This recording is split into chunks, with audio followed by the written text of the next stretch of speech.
শয়তান কিভাবে কিভাবে আমাদের আক্রমণ করে? ইবলিসের 8টা ট্রিক্স আছে, তার সবচেয়ে বড় ফাঁদ হচ্ছে ইসলাম আসলে অনেক ডিমান্ডিং, ইসলাম পালন করা অনেক কঠিন, এটা প্র্যাকটিস করা এতটা সহজ না। যে একটা মহিলাকে দেখে একটা পুরুষের মধ্যে চাহিদা জাগতে পারে, it is very normal. And কেউ যদি বলে যে না আমি এরকম না, তাহলে তার ব্লাড স্ট্রিমে অ্যাস্ট্রোজেন বেশি। আমি যদি হারাম জীবিকার মধ্যে থেকে আমি আবার যদি নামাজ পড়ি বা আমি ইবাদত করি, তাহলে মানুষ কি বলবে? শয়তান মানুষকে হালালের মধ্যে ব্যস্ত রাখবে। সে দেখা গেলো জিনা করতে করতে মারা গেল, সেই ইস্তিগফার করার টাইমই পাইল না, সুযোগই পাইল না। জাহান্নাম হচ্ছে ধর্মনিরপেক্ষ জায়গা। এখন কেন? আমি তো এখনো আমি একটু বয়স হোক, আই এম বেটার দেন হিম, আমি বেশি দিনদার তার থেকে। কেউ একজন প্রপার হিন্দু হতে চায়, সেক্ষেত্রে তো তাকে মুসলমান হয়ে যেতে হচ্ছে। যারা সায়েন্সে বিশ্বাস করে, ডারউইনিজম মানে সায়েন্সে বিশ্বাস করে, ডারউইনিজমের থিওরিতে বিশ্বাস করে, আটার গার্বেজ। মিডিয়া আসলে সেটাই দেখায় যেটা ওরা দেখাতে চায়। তুমি যদি বলো আমি সায়েন্স মানি, আমি যুক্তি মানি, তোমাকে ফ্যাক্টের উপর আসতে হবে। তো একজনকে ইহুদিরা ফলো করে, আরেকজনকে খ্রিস্টানরা ফলো করে, কিন্তু ওরা মুহাম্মদ সাল্লাল্লাহু আলাইহি ওয়াসাল্লামের সময় মানে না। ওরা কেন ইসলামকে সহ্য করতে পারে না? আল্লাহ একটা নারীকে এত হায়ার মাকাম দিছে, এত উচ্চমর্যাদা দিছে, আল্লাহর আইনের থেকে বেটার আইন আমরা বের করতে পারছি।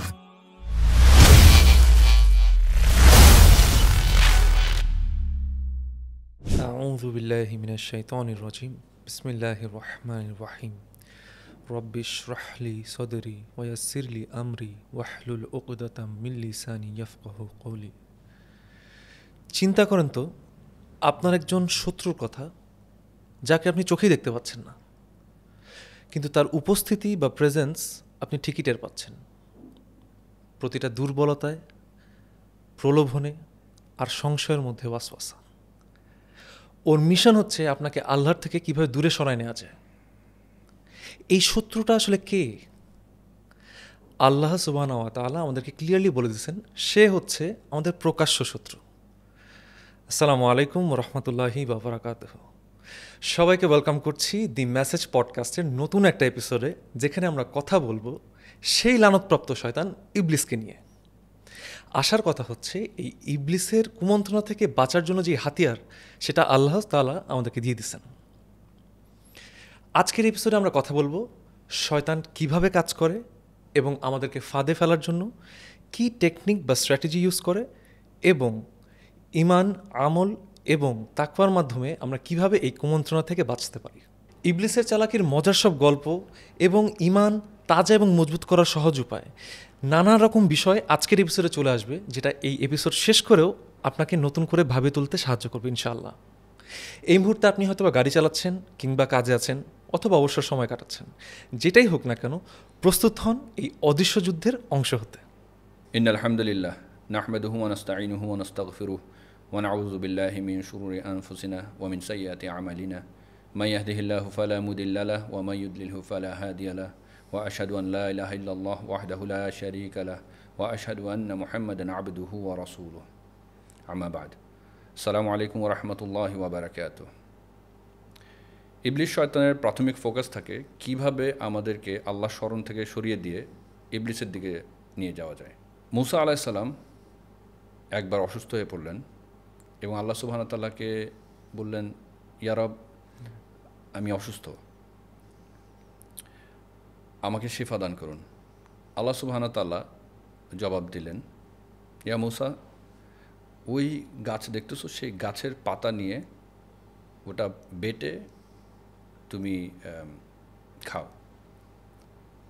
সেখান থেকে তোমার শিফা আসবে। মুসা আলাইহিস সালাম আল্লাহর কথা মতো সে কাজ করলেন এবং তিনি সুস্থতা লাভ করলেন।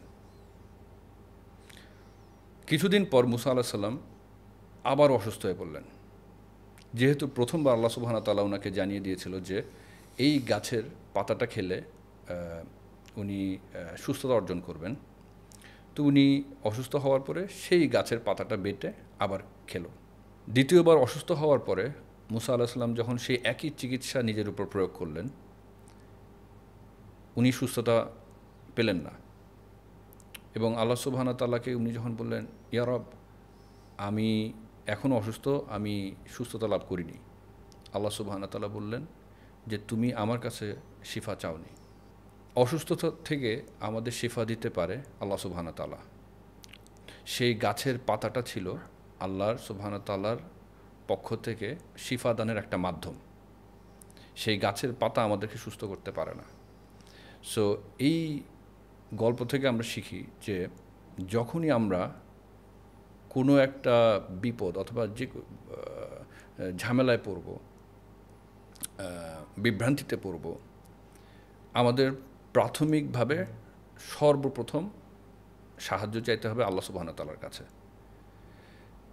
ফর এক্সাম্পল, আমরা দেখা যায় যে অসুস্থ হয়ে পড়লে ভাবি যে ডাক্তারের কাছে যাব, খুব নামকরা কোনো ডাক্তার অথবা খুব ভালো একটা মেডিসিন, এবং আমরা মনে করি সেই মেডিসিন এবং সেই ডাক্তার এই সব চিকিৎসা থেকে আমরা সুস্থতা লাভ করি। কিন্তু এমনও দেখা যায় যে আপনি নিয়ম মতো সব কিছু পালন করার পরও আপনি শিফা পাননি, আপনি আরোগ্য আসেনি, আপনি সুস্থ হননি। ইটস বিকজ এখানের মধ্যে আল্লাহর একটা হিকমা থাকে যে আমরা কি আসলে যখন বিপদে পড়ি, যখন অসুস্থ হই, যে কোনো মুসিবতে আমরা কি প্রাথমিকভাবে আল্লাহ সুবহানাহু ওয়া তাআলার কাছে যাই নাকি? আল্লাহকে স্মরণ করা সব থেকে ইজি। আমরা এখানে বাংলাদেশে বিপদে পড়লে ইমার্জেন্সি নাম্বার 999, 999-এ কল দেওয়ার, বাসায় কোনো একটা ডাকাতি হচ্ছে, 999-এ কল দেওয়াচ্ছে, প্রথমে আল্লাহকে ডাকা সবচেয়ে ইজি যে আল্লাহ এই মুসিবত থেকে আমাদেরকে বাঁচান। দেন মিন ওয়াইল 999-এ কল দেওয়া। সো আমাদের প্র্যাকটিস করতে হবে যে প্রাথমিকভাবে আমরা যেন সবসময় যে কোনো বিপদে সবসময় আল্লাহ সুবহানাহু ওয়া তাআলাকে প্রথমে ডাকি, তার কাছ থেকে সাহায্য প্রার্থনা করি। খুবই ইন্টারেস্টিং একটা স্টোরি, এবং এই স্টোরি থেকে আসলে আমরা বুঝলাম যে দুইটা দিক আছে।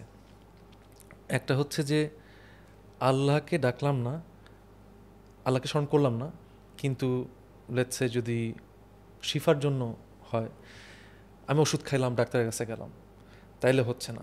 আবার যদি শুধু আল্লাহকে ডাকলাম কিন্তু আমি ওষুধও খাইলাম না, ডাক্তারের কাছেও গেলাম না, তাইলেও হবে না।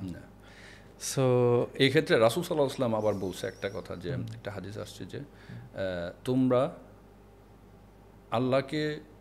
আল্লাহর উপর নির্ভর করো, কিন্তু তোমার উটটাকে বেঁধে রাখো। ইটস নট লাইক যে আমি ঘরের দরজা জানালা সব কিছু খোলা রেখে বাইরে চলে যাব, আল্লাহ জানালার নিরাপত্তা দিবে না, এটা বোকামি। তার মানে উটটাকে আগে বাঁধতে হবে, তারপর আল্লাহর উপর রিলাই করতে হবে, আল্লাহর উপর ভরসা রাখবো। এক নাম্বার হচ্ছে আল্লাহর উপর আমি ভরসা রাখবো, আমার তাওয়াক্কুল থাকবে আল্লাহর উপর, কিন্তু দরজা জানালা সব বন্ধ করে দিয়ে যাব, সব প্রিকশন নিতে হবে। তা সো শিক্ষণীয় ব্যাপার হচ্ছে initially Allah, it has to be Allah initially সব ব্যাপারে। তো আমাদেরকে যে প্রথম যে কথাটা বললাম, আমাদের ফোকাস আল্লাহ থেকে সরাই দিয়ে অন্যদিকে ডাইভার্ট করা, ইবলিসের দিকে ডাইভার্ট করা, এটাই হচ্ছে তালবিস ইবলিস, ইবলিসের ধোঁকা, এটাই তার প্রতারণা। ফোকাসটা আল্লাহ থেকে সরাই দিবে, নিজের দিকে নিয়ে যাবে। আচ্ছা ভাই, আমাদের সমাজে বেশ কিছু স্টেরিওটাইপ আছে, একটা নিয়ে একটু ডিসকাস করি। যে কম বেশি সবাই এরকম বলে যে ইসলাম আসলে অনেক ডিমান্ডিং, ইসলাম পালন করা অনেক কঠিন, এটা প্র্যাকটিস করা এতটা সহজ না। এইটাকে মানে আপনি কিভাবে দেখেন? এটা কি তালবিস ইবলিসের মধ্যে পড়বে? 100%। আমরা আসল সত্য হচ্ছে ইসলাম কঠিন না, আমরা এটাকে কঠিন করি। আমরা আমাদের পোটেনশিয়ালটা কি আমরা সেটা বুঝি না। আরেকটা কথা আছে না, যে দেয়ালে পিঠ ঠেকে গেলে তখন দেখা যাচ্ছে মানুষ অনেক কিছু করতে পারতেছে। ইটস বিকজ আমরা যখন কমফোর্টের মধ্যে থাকি, আমরা আসলে নিজেদের পোটেনশিয়ালটা কখনো বুঝতেই পারি না যে আমার ক্ষমতাটা এরকম। ফর এক্সাম্পল, যখন আমরা রমজানে রোজা রাখি, তো তখন আমরা বুঝি যে আমরা খারাপ অভ্যাসগুলো ছাড়তে পারি। রমজানে আমরা সারাদিন যখন খাই না, তখন আমরা অন্যান্য বদ অভ্যাস যদি থাকে, যেরকম পান, সিগারেট, হোয়াটএভার, সব কিছুর থেকে দূরে থাকতে পারি। অন্যান্য সময় পারা সম্ভব হয় না। টোটাল মেন্টাল ব্যাপার, সাইকোলজিক্যাল। সো আমরা দেখি যে আমরা পারি, আমরা আমাদের পোটেনশিয়ালটা ওই সময় বুঝি। তারপর যদি দেখি যে আমরা তারাবির সময় দেখা যায় রমজানে যে আমরা তারাবি পড়তে যাচ্ছি, তো তারা সারাদিন রোজা রাখার পরে আবার তারাবির নামাজ ধরতে যাচ্ছে, তাহলে এই নফল ইবাদতটা আমরা করতে পারি। আমরা দেখি যে আমরা আসলে পারি, নফল ইবাদত আমাদের দ্বারা সম্ভব। আমরা আসলে নিজেরাই নিজেদেরকে আন্ডার এস্টিমেট করি, এক্স্যাক্টলি, যেই কারণে আসলে সহজে ডেভিয়েটেড হয়ে যায়। তারপর আমরা ধর সেহরিতে উঠতে পারি, সেহরিতে উঠলে আমরা কি বুঝি? ফজর নামাজ পড়তে পারি, ফজরের নামাজের জন্য উঠা যায়, বাকি সময় ওঠা ডিফিকাল্ট। এক্স্যাক্টলি। তো ইটস টোটাল ব্যাপার হচ্ছে আমরা আমাদের পোটেনশিয়ালটা বুঝি না, আমরা বোঝার চেষ্টা করি না, কারণ আমরা কমফোর্টের মধ্যে থাকি, এবং এটাই হচ্ছে তালবিস। ভাই, শয়তান যখন আমাদেরকে একটা ট্র্যাপে ফেলে, ও পুরা বিষয়টাকে এমন আকর্ষণীয় বানায়, এমন লুক্রেটিভ অ্যাট্রাকটিভ বানায়, আকর্ষণীয় করে বানায়, আমাদের পা পিছলায় যায় এবং আমরা ওখানে ভুলে পা ফেলে দিই। শয়তান কিভাবে কিভাবে আমাদের আক্রমণ করে? ইবলিসের 8টা ট্রিক্স আছে, 8টা ফাঁদ। তার সবচেয়ে বড় ফাঁদ হচ্ছে, 1 নম্বর সবচেয়ে বিগেস্ট ফাঁদ হচ্ছে শিরক। সে চেষ্টা করে যে কিভাবে আমাদেরকে শিরকের মধ্যে ঢুকাই দিতে পারে, কারণ মুশরিক কখনো জান্নাতে প্রবেশ করবে না। শিরক মানে হচ্ছে আল্লাহর সাথে অন্য কোনো পার্টনারকে অ্যাসোসিয়েট করা। যে আমাদের তাওহীদে বিশ্বাস করতে হবে অ্যাজ এ মুসলিম, যে আল্লাহ ছাড়া কোনো ইলাহ নেই, আমরা অন্য কারো ইবাদত করি না, আমরা সেই কাবার ইবাদত করি না, আমরা রাসূলের ইবাদত করি না, আমরা এসব কিছুই করি না, কোনো মূর্তি পূজা কিছু না।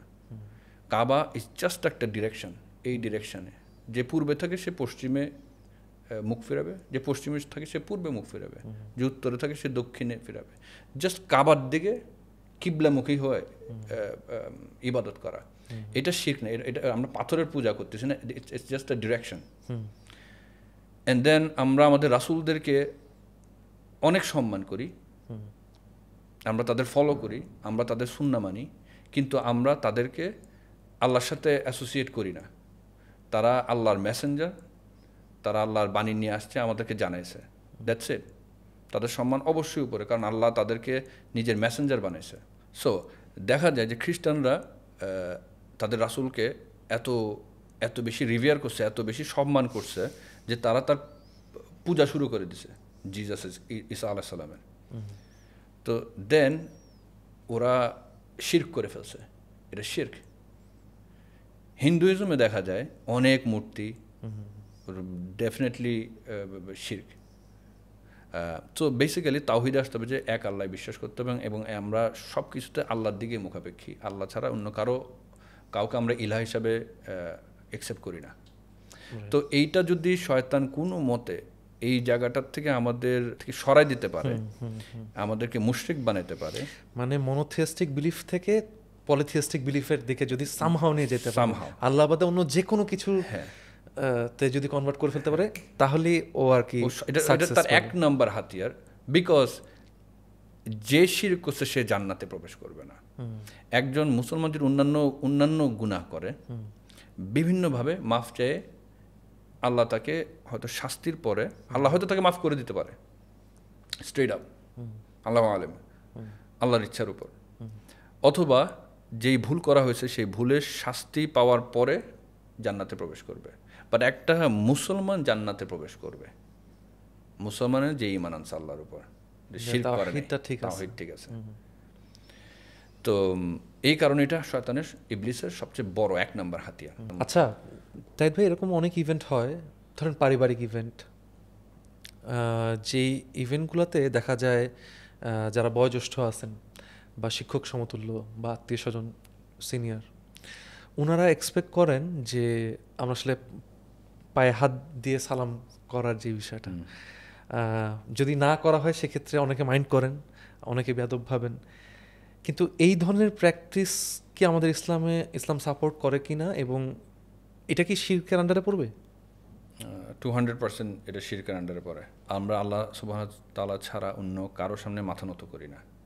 এই পা ধরে সালাম করাটা আমাদের ইসলামের অংশই না, এটা আমাদের কালচারের অংশ না। হিন্দুইজম থেকে এটা আমাদের কালচারের মধ্যে ঢুকে গেছে, কিন্তু এটা আসলে আমাদের কালচার না।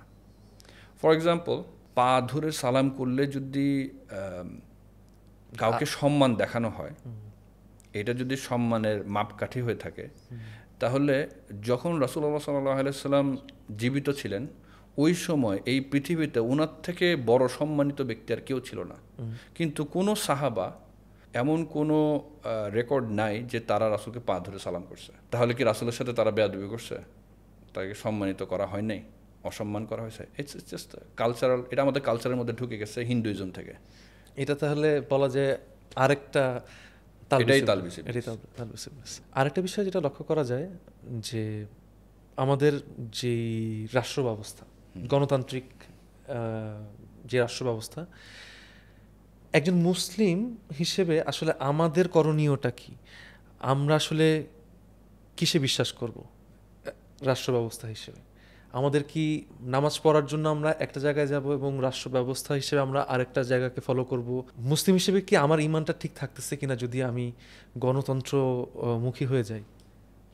গণতন্ত্রমুখী বলে না, আমি যদি সমাজতন্ত্রে যাই, গণতন্ত্র যাই, রাজতন্ত্র যাই, যেইখানেই যাই, এখানে যদি আল্লাহ যে নিয়মটা দিছে সেটা মানা না হয়, তখন ঈমান থাকবে না, সোজা কথা। আমি আরও ক্লিয়ার করে বলি, অনেকেই রাগ করবে আমার উপর। আওয়ামী লীগ, বিএনপি, এই সেই যেটাই সাপোর্ট করা হোক, এটা শরিয়া আইনের মধ্যে পড়ে না। যদি শরিয়া আইন ফলো করা না হয় তাহলে এটা হারাম মুসলমানদের জন্য। অন্যদের জন্য ঠিক আছে, যদি কেউ বলে আমি মুসলমান এবং সে আল্লাহর যেই বিধান, আল্লাহ একটা আইন দিছে, আল্লাহর আইনটা হচ্ছে শরিয়া আইন। ইসলাম একটা পরিপূর্ণ ধর্ম, এটা রাসূল সাল্লাল্লাহু আলাইহি ওয়াসাল্লাম অ্যানাউন্স করে দিছে, কারণ আল্লাহ কোরআনে বিদায় হজে ফাইনাল অ্যানাউন্সমেন্ট হয়েছে যে ইসলাম ধর্ম একটা পরিপূর্ণ ধর্ম, এর মধ্যে কোনো কিছু অ্যাড করা অথবা কোনো কিছু সাবস্ট্রাক্ট করার কোনো সুযোগ নেই। এখন দেখা যাচ্ছে যে আমরা যদি মনে করি যে আমাদের ধর্মে আমরা এটাকে আরও বেটার করতেছি কোনোভাবে গণতন্ত্রের মাধ্যমে, তাহলে বোঝানো হচ্ছে যে আসলে আল্লাহর আইনের থেকে বেটার আইন আমরা বের করতে পারছি। যে আমাদেরকে সৃষ্টি করছে তার থেকে বেটার আইন আমি কিভাবে বের করব? ফর আর্গুমেন্ট পারপাসেস ধরে নিলাম যে ওকে, আল্লাহর আইন থেকে নাউজুবিল্লাহ কেউ আরও বেটার আইন বের করলো, তো আমরা সেটা তো একটা ফলাফল দেখব। তো ফলাফল তো আমরা দেখতেছি না। যদি আমরা দেখি এখন ওয়ার্ল্ডে গণতন্ত্রের সর্বোচ্চ স্ট্যান্ডার্ড কি? আমেরিকা। সো আমেরিকার রাষ্ট্রীয় ডেফিসিট হচ্ছে 40 ট্রিলিয়ন। আমেরিকার ইয়ারলি জেনারেট করে আমেরিকা সমওয়্যার অ্যারাউন্ড 20 ট্রিলিয়ন।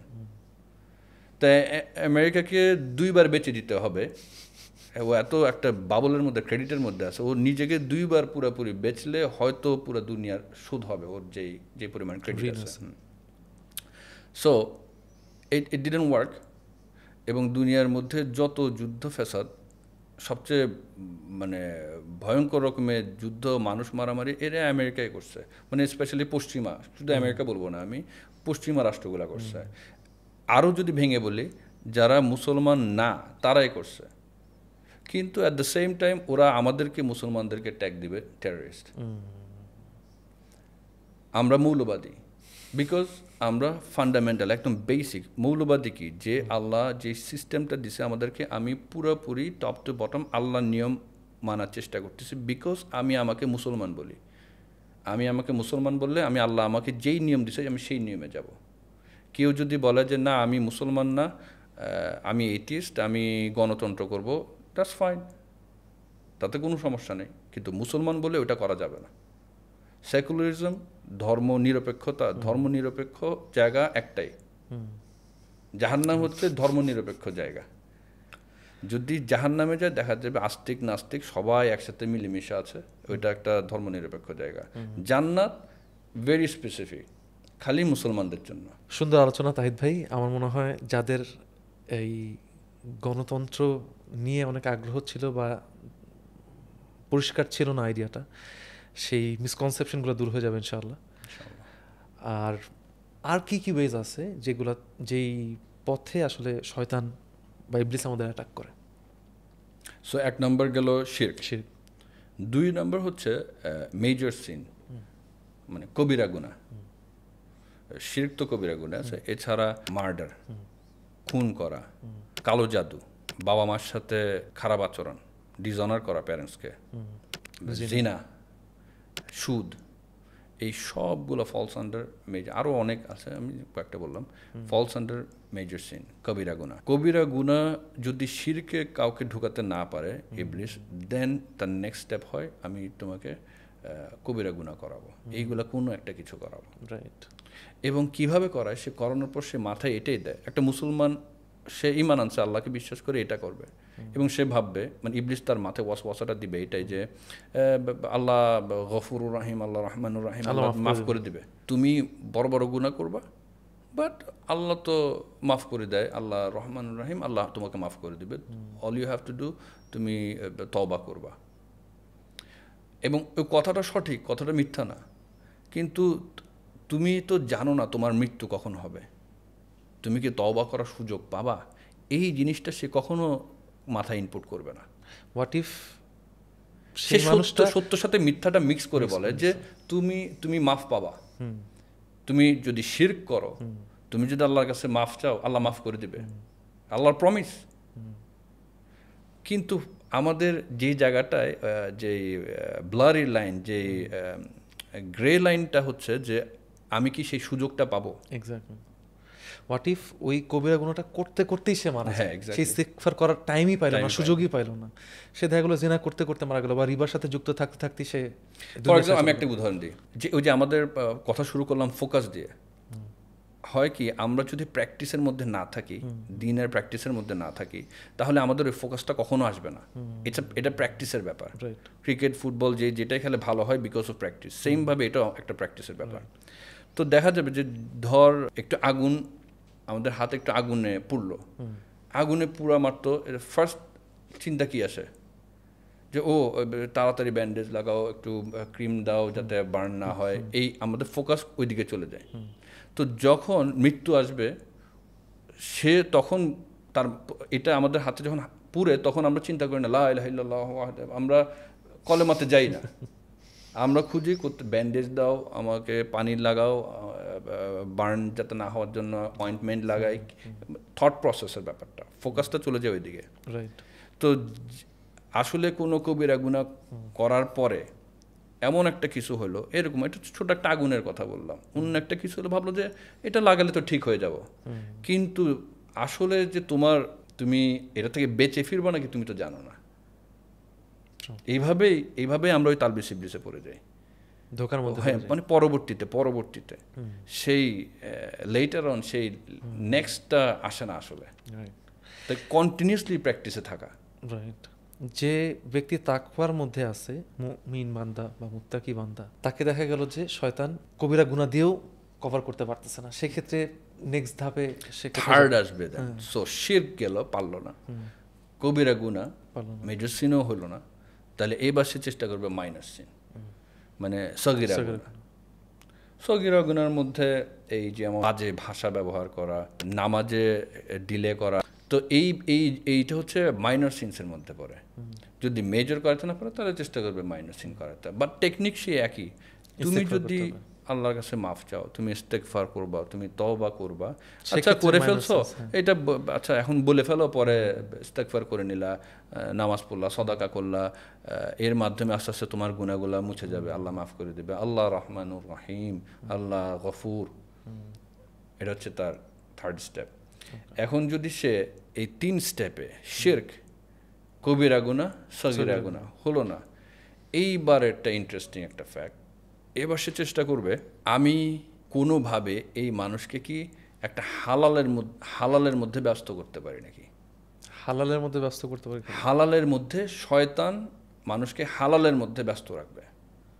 ভাই হালালের মধ্যে থাকলে তো ভালো, হালালের মধ্যে থাকলে ভালো, কিন্তু হালালের মধ্যে ব্যস্ত করবে কীরকম, যে সে ধর একটা হালাল ব্যবসা, তোর সে তোকে ওই হালাল ব্যবসাতে এত বেশি ডুবায় রাখবে যে তুই যখন একটা জিনিসে ফুললি কনসেন্ট্রেটেড থাকবি, তোর উন্নতি আসবে, এখানে তোর ব্যবসা ভালো হতে থাকবে, তোর প্রচুর ইনকাম হবে, যেটা আগে আসে না, কারণ তুমি ফুললি এটার মধ্যে ছিল না। তুমি খালি তোমার পেটে বাঁচার জন্য যতটুকু খাইতে হয়, থাকার জন্য যতটুকু লাগে, পড়ার জন্য যতটুকু লাগে, মিনিমালিজমের মধ্যে ছিলি, কিন্তু এখন তোকে তোর হালাল ওই বিজনেসের মধ্যে ঢুকালো, ব্যবসা পুরোপুরি হালাল, সব কিছু সঠিক, কিন্তু ওই লাভ হচ্ছে, তুই এটার মধ্যে ডুবে গেলি। এই ডুবে যাওয়াতে মানে ইবাদতে ঘাটতি পড়বে, আগে যে টাইমটাতে ইস্তেগফার করা হয়তো সেটাতে ঘাটতি পড়বে। এখন সারাদিন কাজ করার পর রাতে তাহাজ্জুদে উঠা যায় না, বিভিন্নভাবে ইবাদতের উপর এটা এফেক্ট ফেলবে। সো এটা হচ্ছে তার 4th স্টেপ, যে অন্য কিছুতে যদি আমি তাকে সরাতে না পারি, এবার আমি তাকে হালালের মধ্যে ঢুকায় তাকে ধোকা দিব, তার ফোকাস থেকে সরাই সরাই দেবো, দিব। ডিস্ট্র্যাক্ট করে দিব তাকে। তাহলে ভাই আমরা ট্রিক্স যেগুলো পাচ্ছি, শিরক, কবিরা গুনাহ, সগীরা গুনাহ, হালালের ভিতরে ডুবায় আমাদেরকে ধোকা দেওয়া, এরপর কি আসতেছে ভাই? এরপর হচ্ছে এই 4টার মধ্যে যদি না পারে, দেন সে চেষ্টা করবে যে নফল ইবাদতে ব্যস্ত করে দেওয়া। নফল ইবাদত ভাই আপনি যেগুলো বলছেন সব তো মানে ভালো ভালো লাগতেছে, হালালের মধ্যে ডুবাই দেওয়া, হ্যাঁ। যেরকম ফার্স্টে শুনলে একটু বাড়ি লাগতেছে, এখন আবার বলছেন নফল ইবাদতে ডুবাই দাও। তো নফল ইবাদত তো মানে শুনে তো মনে হচ্ছে যে নফল ইবাদত করা তো ভালো। হ্যাঁ, এইটাই তালবিস ইবলিস, এইটাই তার ট্রিক্স, যে সে ভালো সত্য মিথ্যা মিক্স করে বলবে সবসময়। প্যাকেজিংটা ভালোই হবে, প্যাকেজিংটা খুব ভালো হবে। তো সে 5th স্টেপ হচ্ছে যে সে চেষ্টা করবে নফল ইবাদতে ঢোকানো। ফর এক্সাম্পল তাহাজ্জুদ। তাহাজ্জুদ খুব ভালো, রাতের শেষ 3 ভাগের 1 ভাগে আল্লাহ সুবহানাহু ওয়া তাআলা দুনিয়ার সবচেয়ে কাছাকাছি আসে, এবং আল্লাহ সুবহানাহু ওয়া তাআলা বলে যে আমার কোন বান্দারা আমার থেকে কি চাও, যারা আমার কাছে কে কি চাচ্ছ। তো ওই সময় এই জন্য তাহাজ্জুদ is one of the very righteous মানুষ, সলেহিনদের জন্য, নেককার বান্দাদের জন্য একটা one of the best deal, জানো যে এই টাইমে আল্লাহ কথা শুনবে।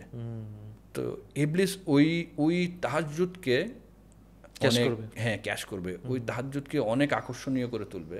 তুমি একটা সলেহীন, তুমি নেককার বান্দা, তুমি প্রপারলি ইসলাম পালন করতেছো, তুমি এক্সট্রা করতেছো, এটা ফরজ না, তুমি এক্সট্রা রাত জেগে আল্লাহর জন্য ইবাদত করতেছো।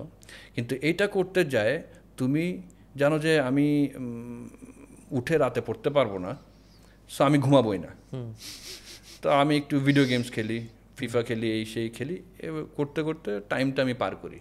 রাতে একসাথে তাহাজ্জুদ পড়বো, তাহাজ্জুদ পরে ফজর পড়বো, তারপর ঘুমাতে যাব।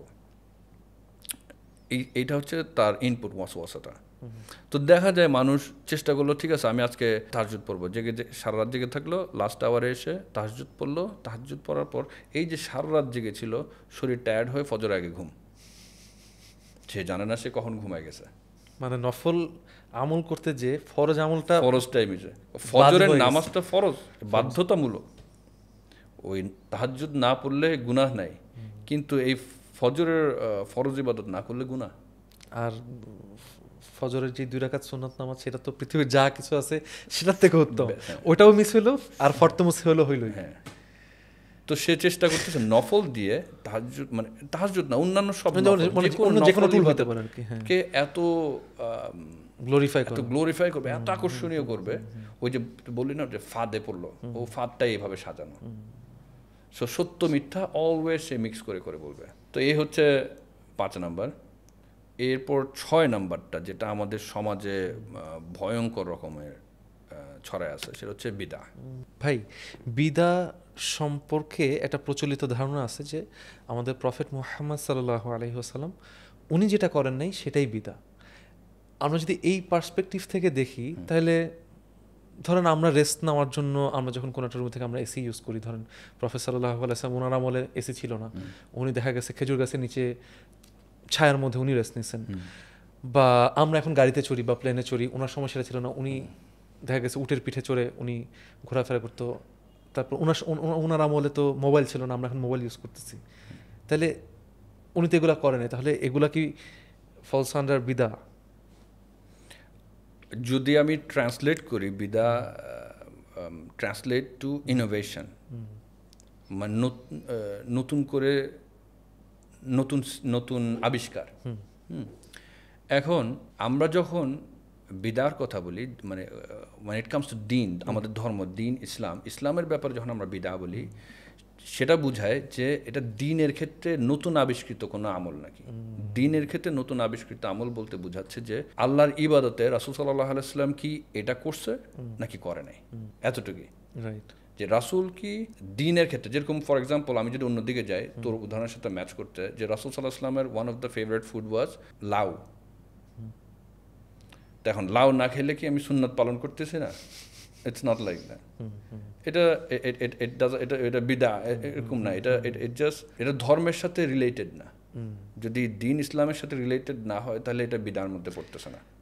তার মানে যেটা বুঝতে পারতেছি যে ইবাদতের ক্ষেত্রে যদি আমি নতুন করে কোনো কিছু একটা নিয়ম চালু করি বা নতুন ইনোভেশন নিয়ে আসি এবং মনে করি যে এইভাবে আমল করলে বা এই ইবাদতটা করলে আল্লাহ খুশি হবেন, কিন্তু যেটা আমাদের প্রফেট সাল্লাল্লাহু আলাইহি ওয়াসাল্লাম করেন নাই, দ্যাট উইল ফল আন্ডার বিদআহ, রাইট? এটাই একদম পারফেক্টলি সেড।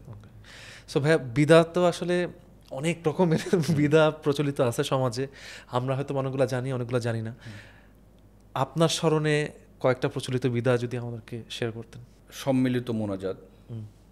সম্মিলিত মোনাজাত বললে এটা শুনতে অন্যরকম লাগে। সম্মিলিত মোনাজাত একটা ফরজ নামাজের পরে, যেটা আমাদের বাংলাদেশে প্রচণ্ড রকমভাবে প্রচলিত। ফরজ আমরা যখনই সালাম ফিরাবো, সালাম আলাইকুম রহমতুল্লাহ, সালাম আলাইকুম রহমতুল্লাহ, আমাদের নামাজ শেষ হয়ে গেছে।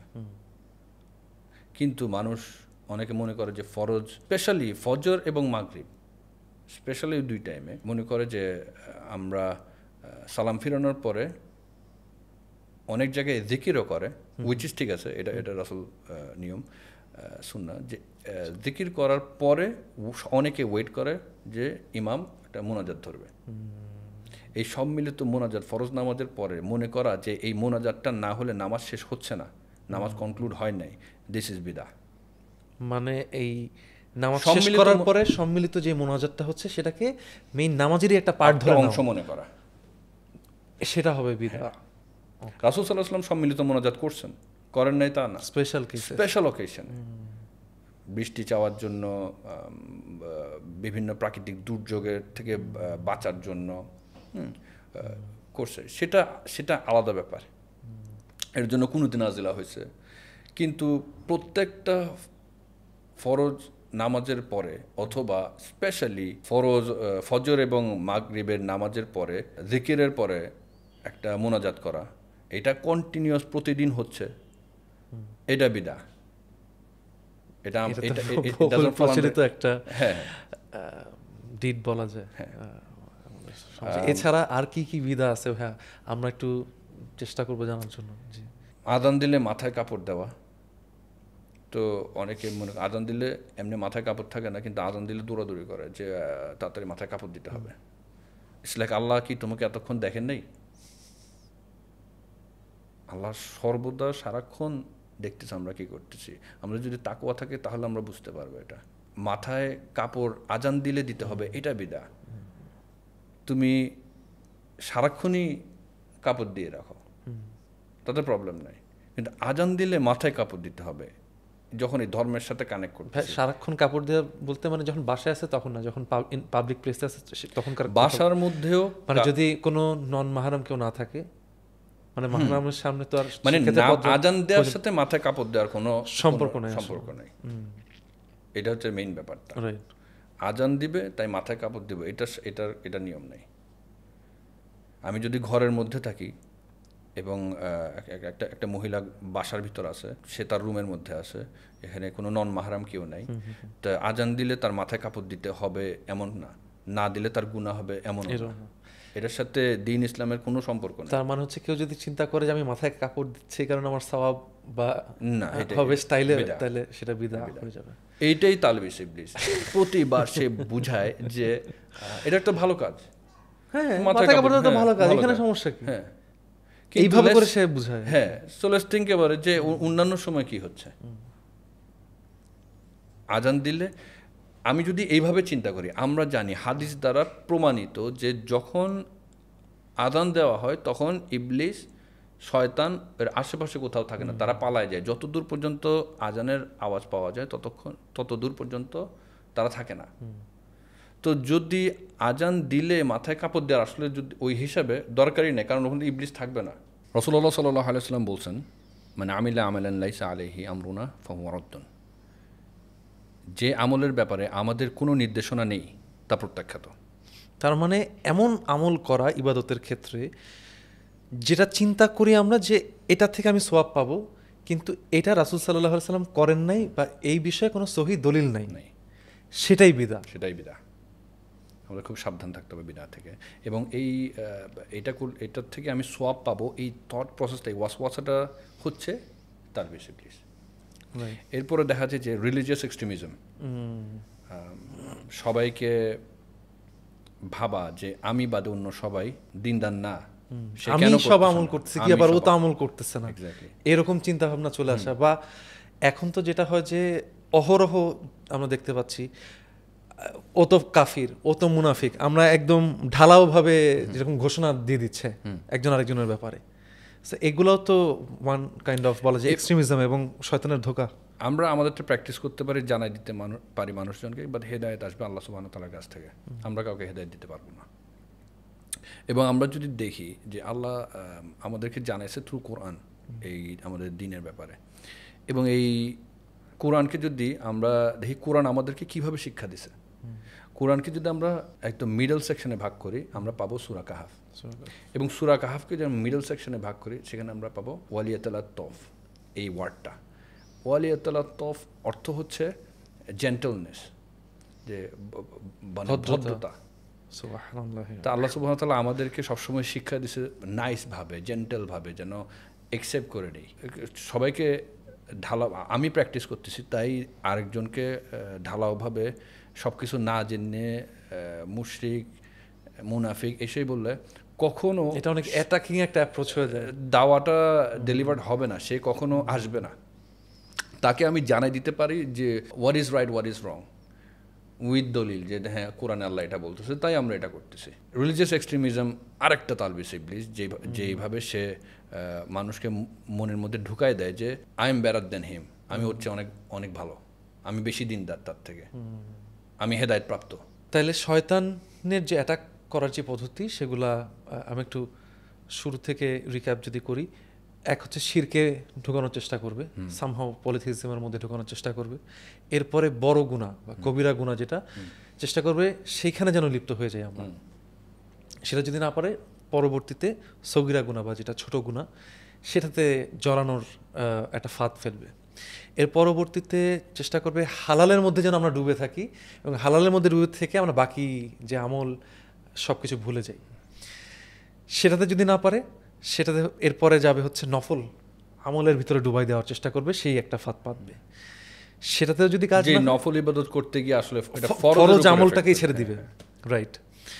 তার পরবর্তীতে সেটাতে যদি কামিয়াব না হয় সে চেষ্টা করবে এক্সট্রিমিজমের মাধ্যমে একটা ফাঁদ পাতার। এবং এখন এই প্রত্যেকটা অ্যাপ্রোচ, এই 7টা অ্যাপ্রোচ ছিল ডিরেক্টলি টুয়ার্ডস ইউ, মানে যাকে অ্যাটাক করবে তার জন্য।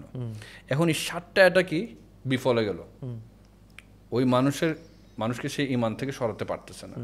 দেন সে তার ফাইনাল অ্যাটাক করবে থ্রু যে ও যাকে অ্যাটাক করতে যাচ্ছে তার আশেপাশে চারপাশের মানুষজনকে প্রভাবিত করবে, তাদেরকে ওয়াসওয়াসা দেওয়া শুরু করবে, যেন তারা এসে বলে যে ফর এক্সাম্পল বলবে যে তামিম মৌলবাদী, ফান্ডামেন্টালিস্ট, তামিম একটু বার্থডেতে কেক কাটলে কি হয়, কি এমন ক্ষতি? সেটাই তো। আর বার্থডেতে একটু খাওয়া দাওয়া করবে, সবাই মিলে একটা গেট টুগেদার হবে, এখানে খারাপ কিছু তো দেখতেছি না, একটু কেক কাটবে, ভালো জিনিস। তো কেক কাটলে কি হয়, এবং বার্থডেতে একটু মিউজিক করলে কি হয়, তাই না? এটাই মিউজিক মানে একটু একটু গান গাই, হ্যাঁ, এটা তো খারাপ কিছু নেই, গান যে গায় এটা তো কোনো সমস্যা নেই। না করলে তুই এক্সট্রিমিস্ট, না করলে আমি এক্সট্রিমিস্ট, রাইট, মৌলবাদী হয়ে গেছে। কিন্তু থট প্রসেসটার প্রবলেম এখানে। ওই যে শুরু করছে আমি এই কথাটা বলে যে ইবলিস সবসময় চেষ্টা করে ফোকাসটা আল্লাহ সুবহানাহু ওয়া তাআলা থেকে সরাই দিয়ে তার দিকে নিয়ে যেতে, নিজের দিকে কেন্দ্রীভূত করতে ফোকাসটা। সো হয় কি, আমরা যদি আল্লাহর দিকে ফোকাস থাকি তখন আমরা এই ব্যাপারটা চিন্তা করব বিকজ আল্লাহ এটা হারাম করছে আমি যাব না। আমাদের মাপকাঠি is from Allah, is Quran, is সুন্নাহ। আল্লাহ এই সিস্টেম দিচ্ছে, আমরা এই সিস্টেমের মধ্যে। আমাদের ইচ্ছা করে অনেক কিছু করতে যেটা হারাম, বাট আমরা করি না বিকজ আল্লাহ মানা করছে। এটা হচ্ছে একটা মুসলমানের way of life should be this. নফসের কথা শুনবে না, নফসের সাথে এই জিহাদটা করা, এটাই বড় জিহাদ, যে নফসের বিরুদ্ধে গিয়ে আমি যেটা হারাম সেটা আমি করব না। এটা টাফেস্ট ওয়ান। তাহিদ ভাই, আমরা মোটামুটি 8টা সেগমেন্টে আসলে শয়তান কিভাবে আক্রমণ করে এটা একটু আইডিয়া পাইলাম। এছাড়াও সমাজে বহুল প্রচলিত আপনার ধোকায় আমরা পড়ি, যেটা হয়তো বা ভয় করে ক্যাটাগরির মধ্যে আসবে না, কিন্তু ধরেন ফ্রি মিক্সিংয়ের বিষয়টা, এইটা তো খুব অ্যাট্রাকটিভভাবে আসলে প্রেজেন্ট করা হয়। যেরকম লেটস সে জিমের কথা যদি ধরি, আমি মাঝখানে একটা জিমে গেছিলাম, যাওয়ার পরে 2 দিন গেছি আর কি। যাওয়ার পর মনে হয়েছে আসলে আমি এখানে আসলে কন্টিনিউ করা আমার জন্য খুবই ডিফিকাল্ট হয়ে যাচ্ছে, কারণ আসলে চোখের পর্দা রাখাটা খুব ডিফিকাল্ট হয়ে যায়। আমি প্রিটি শিওর যে আমার মতো আরও বাকি ছেলেদেরও হয়, কিন্তু ওরা হয়তো বা ওইভাবে করে চিন্তা করতেছে না, কারণ জানি না আসলে কেন চিন্তা করতেছে না। হয়তো চিন্তা করতেছে না। যদি চিন্তা না করে থাকে, একটা স্বাভাবিক পূর্ণবয়স্ক প্রাপ্ত মানুষের যদি জিমে গিয়ে মেয়েদের সাথে দেখা হয় যারা তাদের শারীরিক সবচেয়ে বেস্ট ফর্মে আছে এবং টাইট ফিটিংস ক্লোথের মধ্যে আছে, এইসব দেখার পর যদি কোনো পুরুষের থট প্রসেসে অন্য কিছু না আসে, হারাম চিন্তাভাবনা না আসে, তাহলে সেই পুরুষের ব্লাড স্ট্রিমে অনেক অ্যাস্ট্রোজেন, তার টেস্টোস্টেরনের ঘাটতি আছে। ইট শুড বি নর্মাল যে একটা মহিলাকে দেখে একটা পুরুষের মধ্যে চাহিদা জাগতে পারে। It is very normal. We are build that way. And কেউ যদি বলে যে না আমি এরকম না, তাহলে তার ব্লাড স্ট্রিমে অ্যাস্ট্রোজেন বেশি। জিমের ঘটনাটা ভাইয়া, এটা তো কম বেশি আমরা সবাই ইদানিং ফেস করি। এটা ছাড়াও নানান রকম ধোকায় আমরা পড়ি অহরহ, প্রতিনিয়ত। যেরকম আমি একটা ফিতনাতে পড়তে দেখি অনেক সময়, আমাদের আশেপাশের ভাইদেরকে বা আমরা পড়ি অনেকেই, আমরা পড়ে যেতে পারি অনেক সময় এরকম ধোকায়। যে আমার কাছে মনে হচ্ছে যে আচ্ছা, আমি যেই জীবিকাটা নির্বাহ করতেছি সেটা লেটস সে কোনো হালাল জীবিকায় আমি নাই, কোনো একটা হারাম জীবিকার মধ্যে আছে। কুড বি যে আমার যে ইনকাম সোর্স সেটার মধ্যে রিবা ঢুকে আছে, মানে সুদের সাথে আমি সম্পৃক্ত, মানে ডিরেক্ট আল্লাহর এগেনস্ট আমি যুদ্ধ ঘোষণা করালো, বা আমার অন্য কোনো হারাম জীবিকার মধ্যে আমি ঢুকে আছি। এরকম অবস্থায় আমার চিন্তা হচ্ছে আমি তো আসলে হালাল ইনকাম করি না, আমি একটা হারাম ইনকামের মধ্যে আছি, হারাম জীবিকার মধ্যে আছি। তাইলে আমি যদি নামাজ পড়ি তাহলে ব্যাপারটা কন্ট্রাডিক্ট করতেছে না? সাংঘর্ষিক। না, তাইলে তো আমি হিপোক্রিট। হ্যাঁ, আমি যদি হারাম জীবিকার মধ্যে থেকে আমি আবার যদি নামাজ পড়ি বা আমি ইবাদত করি, তাহলে মানুষ কি বলবে? এই যে থট প্রসেসটা, এই যে আবার প্রবলেম। ফোকাসটা শুড বি আল্লাহ কি বলতেছে এই ব্যাপারে, নট মানুষ কি ভাববে। ইবলিস এইভাবে ফোকাসটা নষ্ট করে। সো একজন যদি বুঝে যে আমি হারামের সাথে আছি, এটা ক্লিয়ার হয়ে গেছে আমি হারামের সাথে আছি, বাট এখন তার মধ্যে চিন্তাটা শুরু হয়েছে যে ও যদি ডিটেক্ট করতে পারে হারাম, ফার্স্ট স্টেপ ডান। সেকেন্ড স্টেপ হচ্ছে তার এটা থেকে বের হয়ে আসতে হবে। এবং সে যদি সলার মধ্যে ঢুকে, বিকজ আল্লাহ ইজ গাইডিং হিম, যে তুমি সলার মধ্যে থাকো। ফার্স্ট স্টেপ মানে আমাদের কলেমার পর সবচেয়ে ইম্পর্ট্যান্ট ধাপ হচ্ছে সলা। তাহলে আমি যদি বলি আমি মুসলমান, আমি সলার মধ্যে যাই, আমার গুনাহ আছে, ফাইন, ইটস ফাইন। আমি বলতেছি না এটা খারাপ না, এটা অবশ্যই খারাপ, এটা জঘন্য রকমের খারাপ। বিকজ রিবা, সুদ হচ্ছে, সুদ নেওয়া, সুদের সাথে ইনভলভ থাকা ইকুয়ালস টু আমি আল্লাহর বিরুদ্ধে যুদ্ধ করতেছি। আস্তাগফিরুল্লাহ, নাউযুবিল্লাহ। তো আমি কি করতে পারি যে মানুষকে উৎসাহ দিতে পারি যে নামাজের মধ্যে আসে, কারণ এই একটা স্টেপ শুরু হলে then all the other step will fall in place. Right. আমি উদাহরণ দিই যে আমরা রিয়েল লাইফে ধরো আমরা রাস্তায় হাঁটতেছি, হাঁটার পথে যদি কোনো ময়লা থাকে, তো ময়লাতে আমার পা পড়ে গেছে, ময়লাতে পা পড়ার পর আমি ওই ময়লাটা রেখে দিই না, আমি ওটাকে পরিষ্কার করার চেষ্টা করি। রাইট। সো আমি আমার সাধ্য মতো, আমি যদি রাস্তায় থাকি আমি পানি দিয়ে ধুয়ে ফেললাম অথবা অন্য কোনো একটা কিছু করলাম, কিন্তু আমার সাবানের অ্যাক্সেস তখন নাই, আমি বাসায় না গেলে আমি সাবান দিয়ে ধুইতে পারবো না। সো অ্যাটলিস্ট যতটুকু আমার আমি ক্লিন করতে পারি, যতটুকু সম্ভব সেটার চেষ্টা করা। একটা মানুষকে নিরুৎসাহিত না করা বিকজ সে এমন কোনো হারাম ইনকামের সাথে আছে, তাকে অবশ্যই জানানো যে এটা হারাম, এটার থেকে বের হয়ে আসো। কিন্তু তুমি যেহেতু হারাম ইনকাম করতেছো তাই তুমি সলার মধ্যেও যাবা না, এটা তো ডাবল ভুল।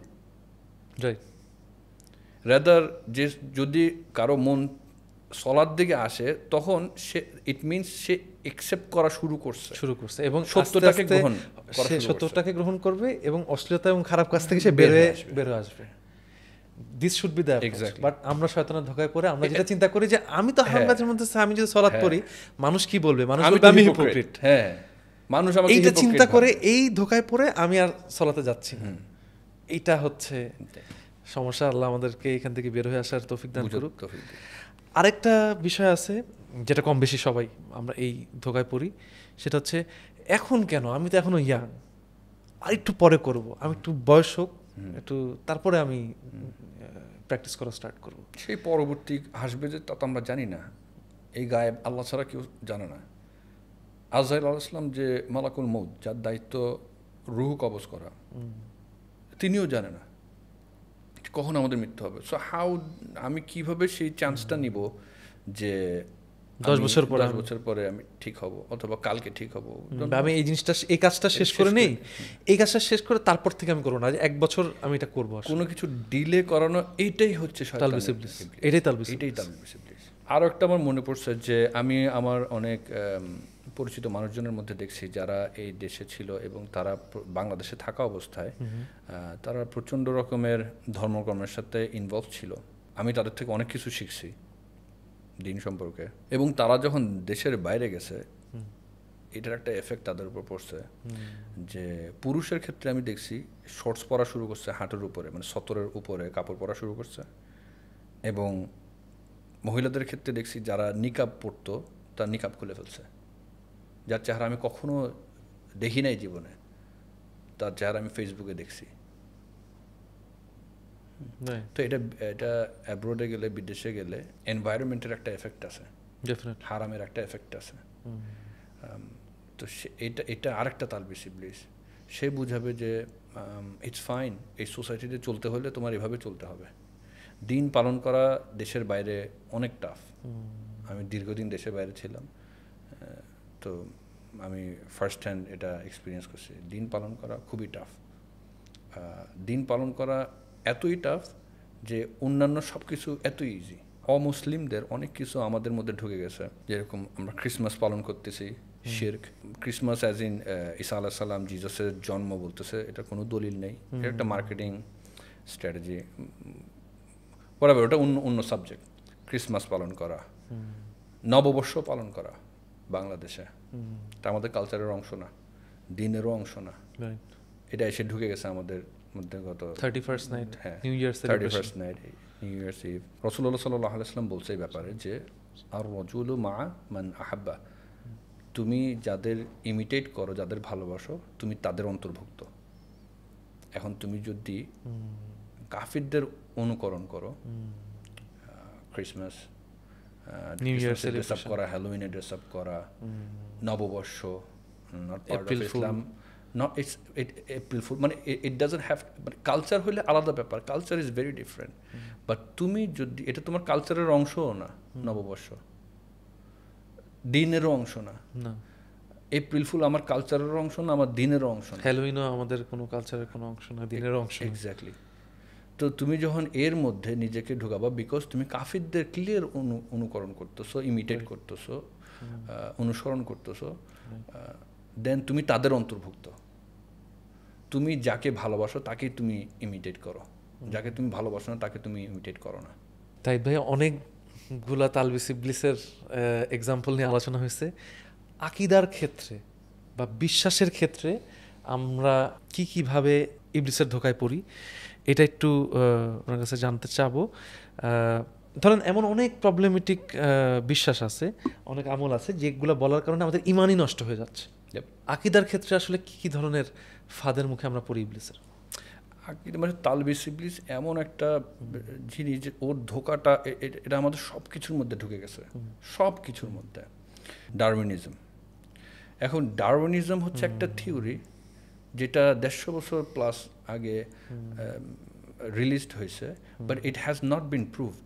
এটা প্রমাণিত হয় না, থিওরি। সো আমি আজকে এখানে একটা থিওরি দিতে পারি যে ব্যাঙ পাখির থেকে আসছে, সো হোয়াট, এবার সবাই এটা নিয়ে আরও 150 বছর কাটাবে, কিন্তু এটা কখনো তো প্রমাণ হবে না। এটা এমন একটা জিনিস, কারণ আরেকটা দিলাম যে মাছ গাছে উঠতে পারে, আগে উঠতো, এখন তো আরেকটা খুলে দিলাম, ওইটা 150 বছর প্লাস, ক্লোজ টু 200 বছর, এখনও কেউ প্রুফ করতে পারে নাই। অ্যাট দ্য সেম টাইম আমরা যদি কন্ট্রাস্ট করি, অন্যদিকে দেখি যে ইসলামের ব্যাপারে 1400 প্লাস বছর ধরে এটা ওখানে রয়ে গেছে, এটাকে কেউ রং প্রমাণিত করতে পারলো না। কেন পারলো না? শুধু আমাদের ক্রিটিক্যাল থিঙ্কিংয়ের অভাব। এটাও একটা তালবিস ইবলিস, যে সে আমাদেরকে চিন্তা করতে দিতে চায় না। সে আমাদেরকে কোনো না কোনোভাবে ব্যস্ত রাখবে, ভুলে রাখবে।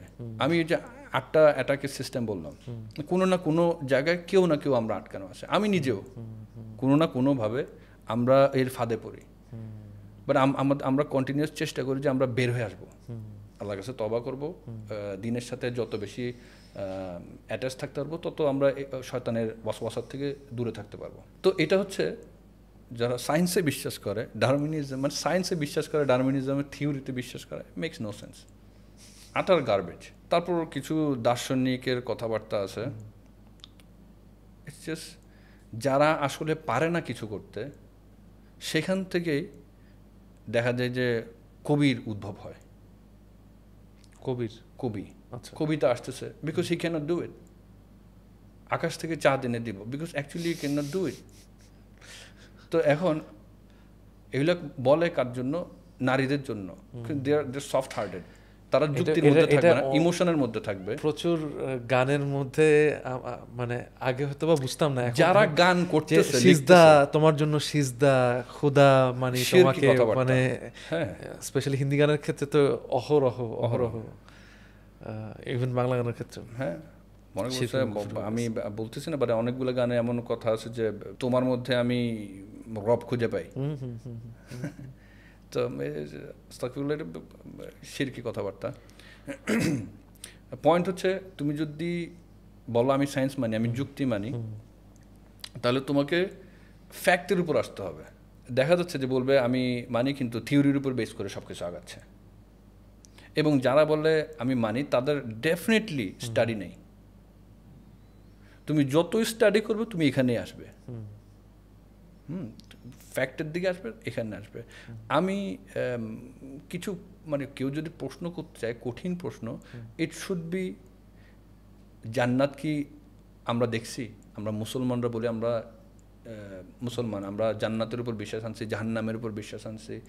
আমরা কি জান্নাত দেখছি? আমরা জাহান্নাম দেখছি? আমরা কবরের আযাব দেখছি? This could be a good question. একটা তুমি চিন্তা শুরু হলে তুমি এই প্রশ্নগুলো করতে পারো, এইগুলার যুক্তিগত উত্তর আছে। কিন্তু ওই জায়গাটায় না এসে, আসল টাইপের প্রশ্নের মধ্যে না এসে, থিওরি বেস নিয়ে কথা বলেন, সো তখনই বোঝা যায় তার আসলে স্টাডি নাই ব্যাপারটা নিয়ে। এটা একটা ব্যাপার। আমরা আল্লাহ ছাড়া, যেখানে আকীদার কথা আসতেছিল, এই জন্যই বলতেছি, তোমার আকীদা তো নষ্ট হয়ে যাচ্ছে, আকীদা নষ্ট হয়ে যাচ্ছে। তারপরে যেমন জ্যোতিষশাস্ত্রে বিশ্বাস করা, আবার কারণ ইমানের 6টা পিলারের একটা হচ্ছে যে তুমি তাকদীরে বিশ্বাস করতে হবে। তুমি যদি বলো যে হ্যাঁ আমার জন্ম মে মাসে হয়েছে, সো আমার এরকম হবে, মেক নো সেন্স। সো যে আমরা যেই পেপার পত্রিকায় যেই রাশিফল দেখি, বা ওই পাখির মাধ্যমে এনভেলপ পিক করে গণক, যেটা ভাগ্য গণনা করে, বা আপনার ট্যারো রিডিং, হারাম। এগুলা তো আকীদা একদমই একদম ইসলাম থেকে বের করে দিবে। ঈমান নেই, ঈমান যে আনে সে মুমিন। ঈমানের 6টা পিলার, আমানতু বিল্লাহি, আল্লাহর উপর, ওয়া মালাইকাতিহি, ফেরেশতাদের, সকল ফেরেশতাদের উপর, ওয়া কুতুবি, সকল আল্লাহর কিতাবের উপর, আসমানি কিতাব, তাওরাত, জাবুর, ইনজিল, কুরআন, ওয়া রাসূলিহি, আল্লাহর সকল রাসূলের উপর। আমরা জিসাসের উপরও বিশ্বাস করি, আমরা সুলাইমানের উপরে বিশ্বাস করি, আমরা মুসা আলাইহিস সালামের উপর বিশ্বাস করি, আমরা সবগুলো নবী রাসূল আল্লাহ যা পাঠিয়েছে সবার উপর বিশ্বাস রাখি। আমরা যদি জিসাসের উপর বিশ্বাস না রাখি, ঈসা আলাইহিস সালামের উপর, আমরা মুসলমানই থাকতে পারবো না। আমরা মুসলমানই হইতে পারবো না ঈসা আলাইহিস সালামের উপর বিশ্বাস না রাখলে। আমরা মুসা আলাইহিস সালামের উপর বিশ্বাস না রাখলে আমরা মুসলমান হইতে পারবো না। তো একজনকে ইহুদিরা ফলো করে, আরেকজনকে খ্রিস্টানরা ফলো করে, কিন্তু ওরা মুহাম্মদ সাল্লাল্লাহু আলাইহি ওয়াসাল্লামের সময় মানে না। ওয়ারসুলি ওয়াল ইয়াউমিল আখিরি, আখিরাতের উপর, ওই আখিরাতে, ওই দিনের উপর বিশ্বাস রাখা, আখিরাতের উপর বিশ্বাস রাখা। ওয়াল কদরি খায়রিহি, যে আল্লাহ কদরের উপর বিশ্বাস রাখা, আল্লাহর শক্তি, যে আল্লাহ অতীত, বর্তমান, ভবিষ্যৎ যা আছে সব কিছুর ক্ষমতা আল্লাহর উপর, আল্লাহ সব কিছু জানে, আল্লাহর ইচ্ছা ছাড়া, নির্দেশ ছাড়া অতীত, বর্তমান, ভবিষ্যতে কিচ্ছুই হয় না, কখনো হবেও না।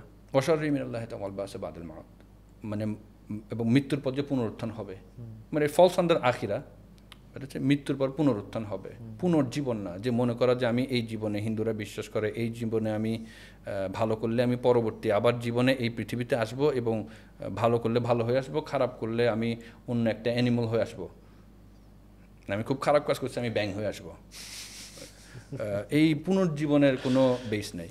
আমরা পুনরুত্থান হবে, we will come back for judgment, জাজমেন্টে তো আমরা আবার আসবো, আমাদের বিচার হবে। এই 6টা পিলারের উপর আমাদের বিশ্বাস রাখতে হবে। এর কোনো একটা নড়লে আমাদের ঈমান থাকবে না, সেই মুসলমান না। তো কেউ যখন লিটমাস ফিল্টারিং করবে, তো এই 6টা পিলারের উপর বেস করলে বোঝা যাবে যে আসলে তোমার ঈমানের স্ট্রেংথ ঠিক আছে কিনা। আরেকটা বিষয় যেটা হয়, আমরা অহরহ করি এটা, শপথ করতেছি অমুকের কসম, আমার মায়ের কসম, মানে আল্লাহ ব্যতীত আমরা অন্য কারো নামে শপথ করতেছি বা কসম করতেছি, এটা বুঝে না বুঝে করি আমরা, এবং কুরবানিও করি আল্লাহ ব্যতীত অন্য কারো নামে। সেক্ষেত্রে কি আকীদাটা কি ঠিক থাকতেছে কিনা? আল্লাহ ছাড়া অন্য কারো নামে কসম করা যাবে না, একটা জিনিস। আর সেকেন্ড হচ্ছে যে কুরবানির ক্ষেত্রে কুরবানি শুধু আল্লাহর নামে হবে, কয়েকজন মিলে ভাগে দিতে পারে। একটা গরুতে 7 ভাগ হতে পারে, একটা ছাগলে 1 ভাগ, ভাত 1 ভাগ। তো আমরা 7 ভাগে আল্লাহর নামে কুরবানি দিতে পারি। এই 7 জনের জন্য কুরবানি দেওয়া যাবে না, এটা মানে 7 জনের পক্ষ থেকে আল্লাহর জন্য, এটা নিয়তটা এরকম কিছু। তাওহীদ থেকে বের করার জন্য তো উঠে পড়ে মানে লেগেই থাকে। তো তাওহীদ থেকে বের করার জন্য আমাদের আসলে কোন কোন দিকে যাই আমরা? আমরা আগুনের অগ্নি পূজক যেরকম ছিল আগে, অনেক অগ্নি পূজা, মাজার পূজা, কবর পূজা, মূর্তি পূজা টোটালি হারাম। ওই যে তাওহীদ যে কথা বললি, আমরা শুধু আল্লাহর ইবাদত করি, অন্য কারো ইবাদত আমরা করি না। পূজা ইজ ইবাদত, ওরা ইবাদত করতেছে মূর্তির, ওরা ইবাদত করতেছে আগুনের। হ্যাঁ, পেইগানরা যেটা করতো, যে ওই যে আমরা বার্থডের কথা বললাম, কামস ফ্রম পেইগান কালচার। তো পেইগানিজম থেকে আসা, ওটা হচ্ছে ওরা সূর্যের পূজা করতেছে, আগুনের পূজা করতেছে। মানে যখনই আমরা ইয়াকা না'বুদু থেকে যখন সরে যাব, মানে একমাত্র তোমারই ইবাদত করি, তুমি ছাড়া আর কারো ইবাদত করি না। এক্স্যাক্টলি, মানে অর্থটা বোঝা খুব দরকার। আমরা সূরা ফাতিহা হচ্ছে দোয়া, এই দোয়া পরে আমরা সবাই আমিন বলি। এটা হচ্ছে আল্লাহর থেকে, আমরা নামাজ শুরু করি আল্লাহর থেকে হেদায়েত খুঁজি, এটা হচ্ছে হেদায়েতের দোয়া। এটা প্রত্যেকটা রাকাতে আমরা পড়তেছি, প্রত্যেকটা ওয়াক্তে আমরা খালি সবচেয়ে valuable thing Allah could give us in this দুনিয়া হচ্ছে হেদায়েত। হেদায়েত সবাই পায় না ভাই। আমরা এর আগে একবার আলোচনা করছিলাম একটা এপিসোডের মধ্যে, যে ইবলিস, সে পানির উপরে তার সিংহাসন, এবং সে যখন তার সৈন্যবাহিনীকে পাঠায় বিভিন্ন ফিতনা সৃষ্টি করার জন্য, বিভিন্ন রকমের কাজ করে, কোনোভাবেই ইবলিসকে তার যে সৈন্যবাহিনী খুশি করতে পারে না। বলে আমি মিথ্যা কথা বলাইছি ওকে দিয়ে, খুশি হয় না, আমি ওকে দিয়ে মার্ডার করেছি, তাও খুশি হয় না। কি ব্যাপার? যখন শয়তান বলে ইবলিসকে যে আমি স্বামী আর স্ত্রীর মধ্যে বিবাদ লাগাই দিছি, ঝগড়া লাগাই দিছি, এবং এদের দুজনকে সেপারেট করে দিছি, তখন একদম কাছে টেনে নেয়, কংগ্রেচুলেট করে, একদম বুকে জড়ায় ধরে যে তুমি কাজের মতো কাজ করছো। তো ইবলিস খুশি হয় সবচাইতে বেশি স্বামী স্ত্রীর মধ্যে যখন গন্ডগোল লাগা দিতে পারে। তো এই এফেক্টস এন্টায়ার জেনারেশন, এইটার কারণে একটা প্রজন্ম নষ্ট হয়ে যাবে, কারণ তারা শিখে পরিবার নষ্ট হয়ে যাবে, পরিবারের 2 পরিবার নষ্ট হয়ে যায়, এবং আশেপাশের মানুষজনরাও ভুক্তভোগী হয়। যেরকম বাচ্চাটা থাকলে বাচ্চাটার জীবনটা একটা 100%। এই যে আরবিকে মাকে তুলনা করা হয়, মাকে বলা হয় বিশ্ববিদ্যালয়। আমরা যখন পশ্চিমার দিকে দেখব, মাকে তুলনা করে বেটার হ্যাফ, অর্ধেক। কিন্তু কারণ ওরা জানে যে একটা মা আসলে বিশ্ববিদ্যালয়, একটা মা যদি জ্ঞানী হয়, একটা মার মধ্যে যদি যখন ইলমটা থাকবে, তখন সেই মা পরিবারটাকে সেভাবে গাইড করবে, বাচ্চারা সেভাবে গাইড হবে। নেপোলিয়ন বলছিল যে আমাকে একটা শিক্ষিত মা দাও, আমি তোমাকে একটি শিক্ষিত জাতি উপহার দেব। মানে দ্যাটস দ্য হোল কনসেপ্ট, যে আসলে একটা মা তো শুধু শিশুদেরকে টেক কেয়ারই করে না, ওভারঅল ফ্যামিলিটাকে আসলে কনস্ট্রাক্ট করে। হ্যাঁ, আমাদের তালবিস ইবলিসটা হচ্ছে ওই যে ফেমিনিজম, যেটা দেখাচ্ছে যে মা হবে, মা না, মহিলা হচ্ছে বেটার হ্যাফ অর্ধেক, পুরুষের অর্ধেক হচ্ছে একটা নারী। মহিলা। এবং এই নারীকে যদি কোনো মতে ঘর থেকে বের করে দেওয়া যায় for the sake of income, ওর মনে করা যে ইকুয়াল বোঝানো, তো সে তো আসলে ইকুয়াল না। একটা পুরুষ আর একটা নারী ইকুয়াল না। আল্লাহ একটা নারীকে এত হায়ার মাকাম দিছে, এত উচ্চ মর্যাদা দিছে। একবার রাসূলুল্লাহ সাল্লাল্লাহু আলাইহি সাল্লামকে আবু হুরায়রা রাদিয়াল্লাহু আনহুমা প্রশ্ন করলেন যে আমার সদ্ব্যবহারের হকদার কে? রাসূলুল্লাহ সাল্লাল্লাহু আলাইহি সাল্লাম জবাব দিলেন, তোমার মা। তো উনি আবার প্রশ্ন করলেন, এরপরে? দ্বিতীয়ত তোমার মা, তৃতীয়ত তোমার মা। উনি 4th টাইম জিজ্ঞেস করলেন, তখন বলল তোমার বাবা। তো নারীদেরকে আল্লাহ মায়ের যে মাকামটা দিছে, এটা আমরা মানে 75% নারীকেই দিচ্ছে। তো সেখানে ওই পাশ্চাত্য সভ্যতা আমাদেরকে বোঝাতে চায় যে তারা ইকুয়াল, আবার একই সময় কন্ট্রাডিকশন করে সে বেটার হাফ। কারণ এটা সত্য না। সত্য হচ্ছে তার মর্যাদা অনেক উপরে। একটা নারী যখন ঘর থেকে বের হয়, আমরা মাহারাম তার সাথে থাকতে হয়। এখানের মধ্যে একটা ব্যাপার আছে আবার, যে কমিউট আর ট্রাভেল দুই জিনিস। ট্রাভেল সে ঢাকা চিটাগাং করতেছি, সেটা একটা ট্রাভেল, ওই সময় পারবে না। বাট কমিউট ঘর থেকে আশেপাশে গেছে, সেটার জন্য সারাক্ষণ মাহারাম থাকতে হবে তা না। মানে আমাদের অনেক মিসকনসেপশন আছে। এনিওয়েজ, তো দেখা যাচ্ছে যে আমরা তার সাথে, একটা নারীর সাথে, একটা মুসলিম প্র্যাকটিসিং নারীর সাথে একটা গার্ড থাকে সারাক্ষণ। হ্যাঁ, ফ্রি বডিগার্ড আল্লাহ দিয়ে রাখছে, এটা তার হক। আল্লাহ তাকে এই হক দিয়ে রাখছে যে আমাদের যেই জিনিসটা সবচেয়ে পছন্দ, সবচেয়ে মূল্যবান, সেই জিনিসটাই আমরা ঢেকে রাখি, ঠিক না? প্রোটেক্ট করি। তা আমরা তাই করি আমাদের নারীদের সাথে। একটা মুসলিম নারীর সাথে আমরা সেই ব্যবহারটাই করি যেটা তার মাকামের সাথে, তার মর্যাদার সাথে যায়। একটা উলঙ্গ নারী ডাজন্ট মিন সে হায়ার স্ট্যাটাস। যে নারী অ্যাক্সেস সবাই পাচ্ছে, তার মর্যাদা উপরে না। একটা প্রস্টিটিউটের অ্যাক্সেস সবাই পাচ্ছে, তো সে প্রস্টিটিউটের মাকাম হায়ার না, সে মায়ার জাত। সে তওবা করতে পারে এবং ওই গুনাহ থেকে যখনই বের হয়ে যাবে সঙ্গে সঙ্গে গুনাহ মাফ। তার খালি এই সিস্টেমের মধ্যে আসতে হবে যে আল্লাহ তোমাকে এই মাকাম দিছে, এই হায়ার পজিশন দিছে, এই উচ্চ মর্যাদা দিছে, তুমি কিভাবে নিজেকে নিচে নামায় আসো। ভাই, আকীদার ক্ষেত্রে বা বিশ্বাসের ক্ষেত্রে ধরুন কেউ একজন প্রপার খ্রিস্টান হতে চায় বা কেউ একজন প্রপার হিন্দু হতে চায়, সেক্ষেত্রে তো তাকে মুসলমান হয়ে যেতে হচ্ছে। যদি কেউ প্রপারলি খ্রিস্টানিজম ফলো করে, জিজাসের কথা শুনে, তার এক্স্যাক্ট কথা হচ্ছে রেড বাইবেলের মধ্যে আছে, যদি তাই ফলো করে, এবং যদি হিন্দুরা তাদের প্রধান ধর্মগ্রন্থ বেদ, ছান্দোগ্য উপনিষদ, যজুর্বেদ ফলো করে, সেখানের মধ্যে ক্লিয়ারলি বলা আছে যে আল্লাহ এক, ঈশ্বর এক এবং অদ্বিতীয়, এবং তার কোনো ছবি নেই। তো তারা যদি তাদের ধর্মগ্রন্থ এক্স্যাক্টলি ফলো করে, দে উইল বিকাম মুসলিম। কিন্তু দেখা যায় যে তালবিস ইবলিস, সে মানুষকে ওইভাবে চিন্তা করতে দিবে না, মানুষ কি ভাববে সেটার মধ্যে থাকবে, পারিপার্শ্বিকতা তাকে এফেক্ট করবে। May Allah guide them to the true path. তার মানে যারা আসলে বুঝতে পারতেছে না ট্রু এসেন্সটা, তারা আসলে কি করতেছে, তাদেরকে আসলে ভুল ব্যাখ্যা দেওয়া হচ্ছে চার্চে, বা মানে তাদেরকে ভুল একটা ব্যাখ্যা প্রেজেন্ট করা হচ্ছে এবং তারা ওইটাই বিশ্বাস করতেছে আনফরচুনেটলি। হ্যাঁ, বিকজ তাদেরকে ভুল ব্যাখ্যা দেওয়া হয়। এটা one of the biggest way of doing it is through তালবিস ইবলিস। যেরকম তারা ট্রান্সের মধ্যে থাকে, তারা গান বাজনার মধ্যে থাকে, তার যখন চার্চের মধ্যে দেখা যায় কনসার্ট চলতেছে, হিন্দুদের যাতে দেখা যায় বাজনা চলতেছে, সে ওই ট্রান্সের মধ্যে তাদেরকে ইবাদত শেখানো হয়। তো এবং তারা 99% মানুষজন স্টাডি করে নাই। হিন্দুরা তাদের ধর্মগ্রন্থগুলো ঠিক মতো পড়ে নাই কেউ।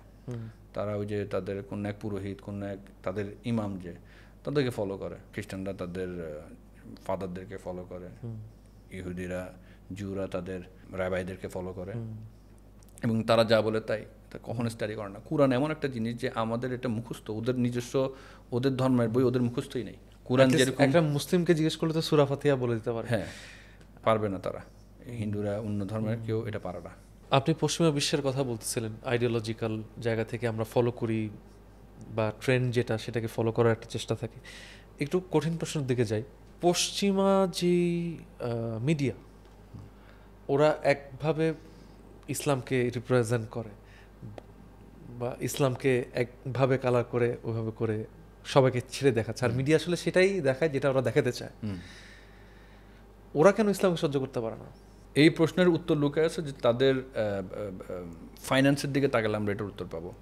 যে তাদের বিশাল আকারে টাকা ইনকাম হয় থ্রু মদ হচ্ছে $2.3 ট্রিলিয়ন ব্যবসা, জুয়া $550 বিলিয়ন ব্যবসা, প্রস্টিটিউশন 100 বিলিয়ন প্লাস, তাদের যে পর্ন এটা $3.9 বিলিয়ন, অলমোস্ট $4 বিলিয়ন ব্যবসা।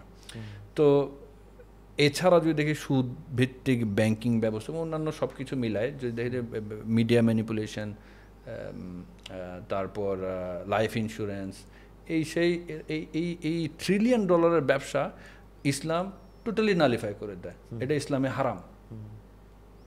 তো ইসলাম প্রত্যাখ্যান করে দিচ্ছে, টোটালি প্রত্যাখ্যান করে দিচ্ছে। আমাদের জন্য এই পুরা জিনিসটাই হারাম, এভাবে ইনকাম হালাল না।